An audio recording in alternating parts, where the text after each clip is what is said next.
اچھا، اب اس کے بعد ہمیں یہ دیکھنا ہوگا کہ جب ہم ذبح کرنے کے لیے اب چھری بھی ہم نے تیار کر لی ہے، تو اب دیکھا جائے کہ سامنے کوئی اور جانور تو نہیں ہے اس کے، کیونکہ یہ مکروہات میں شمار کیا گیا ہے۔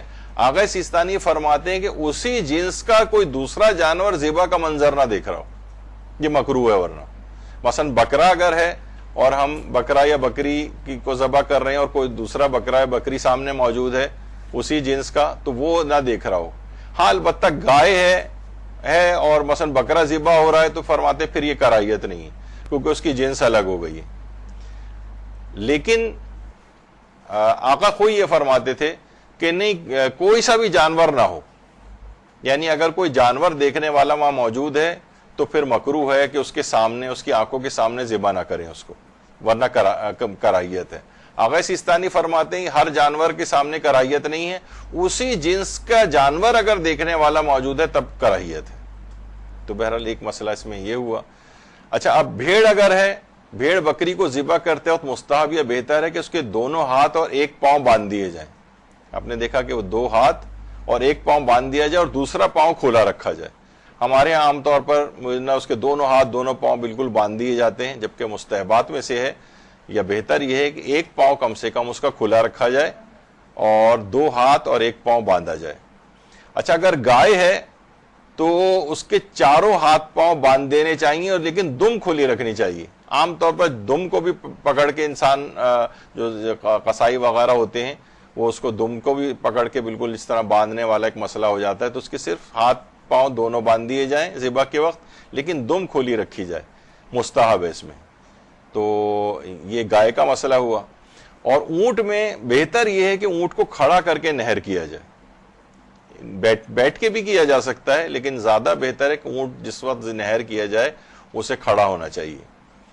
اور یہ بھی ہے کہ اگر اونٹ کھڑا ہوا ہے تو اس کے بائیں پاؤں کو باندھ دیا جائے، جیسے تصویر میں نظر آ رہا ہے۔ اور اونٹ بیٹھا ہوا ہے تو اس کے دونوں پاؤں کھلے رکھے جائیں اور اس کے دونوں ہاتھ نیچے گھٹنے سے، بغل کے نیچے سے ایک دوسرے سے باندھ دینے چاہیے۔ یہ آپ کا مسئلہ تو نہیں، وہ جو کر رہے ہوتے ہیں عام طور پر قصائی وغیرہ، ان کا مسئلہ ہوتا ہے۔ تو بہرحال یہ کہ یہ مستحبات کا مسئلہ ہے، کوئی واجبات کا بھی مسئلہ نہیں ہے۔ اب اس کے بعد ہم نے چھری وری بھی تیار کر لی ہے، اب ہمیں پڑھنا ہے تسمیہ۔ بسم اللہ الرحمن الرحیم بھی پڑھ سکتے ہیں، بسم اللہ صرف بھی پڑھ سکتے ہیں، اللہ اکبر بھی پڑھ سکتے ہیں، یعنی اللہ کا نام لینا۔ تسمیہ کہتے ہیں اللہ کا نام لینا، وہ کسی بھی طرح سے لیا جا سکتا ہے۔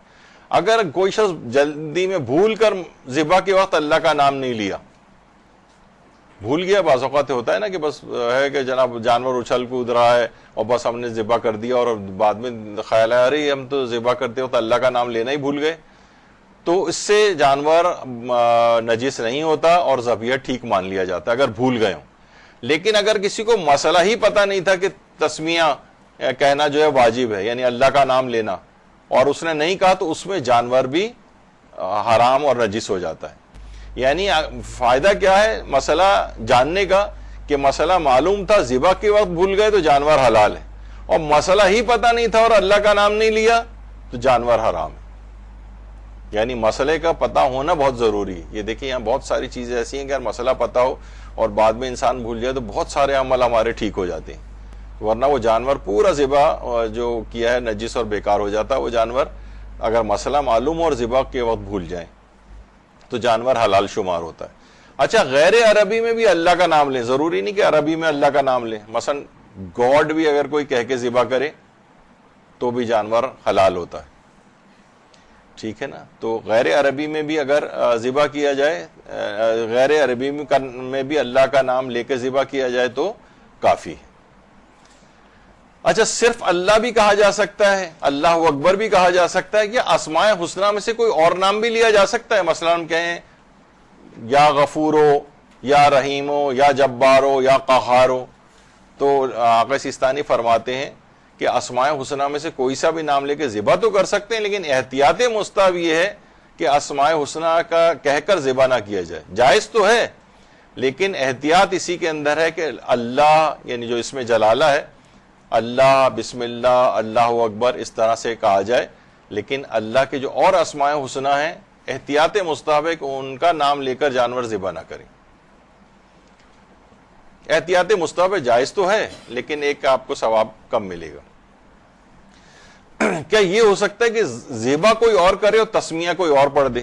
بھائی ہم تو زیبا میں لگے ہوئے ہیں لیکن مثلا ہمارے بھائی اور ابا کھڑے ہوئے ہیں ساتھ میں، تو وہ کہیں گے کہ کہتے ہیں کہ تم مثلا زیبا کرو اللہ اکبر ہم پڑھ دیں گے، تو اس کا جواب ہے کہ جی نہیں، جو ذابح ہے اسی کو ہی تسمیہ پڑھنا ہے، دوسرے کا پڑھا جانا کافی نہیں، دوسرے کا پڑھا جانا کافی نہیں۔ تو بہرحال یہ ایک اس کے اندر مسئلہ آتا ہے۔ آقا سستانی فرماتے ہیں کیا ذبح اور بسم اللہ کہنے کا کام دو الگ الگ لوگ انجام دے سکتے ہیں کہ ایک ذبح کرے اور دوسرا بسم اللہ پڑھے؟ جواب صحیح نہیں ہے، ایسا نہیں ہے، ایک ہی شخص کو بسم اللہ بھی پڑھنا ہے اور وہی شخص ذبح کرے۔ ذبح کے وقت کون سی دعائیں پڑھنا مستحب ہے؟ کچھ دعا، اچھا ذبح کے وقت دیکھا جائے کوئی بھی دعا پڑھنی ضروری تو نہیں ہے، ذبح صحیح ہو جائے گا، لیکن بہت سی روایات ایسی ہیں کہ جس میں پیغمبر اکرم نے صلی اللہ علیہ وآلہ وسلم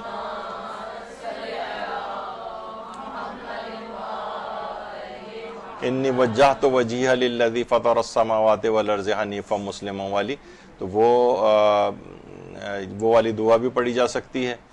اور اس کے علاوہ ایک اور دعا ہے پیغمبر اکرم جو پڑھتے تھے، اللہم تقبل من محمد وآل محمد ومن امت محمد صلی اللہ علیہ وآلہ وسلم، کہ اے اللہ اس قربانی کو قبول فرما محمد صلی اللہ علیہ وآلہ وسلم کی طرف سے اور آل محمد کی طرف سے، امت محمدیہ کی طرف سے۔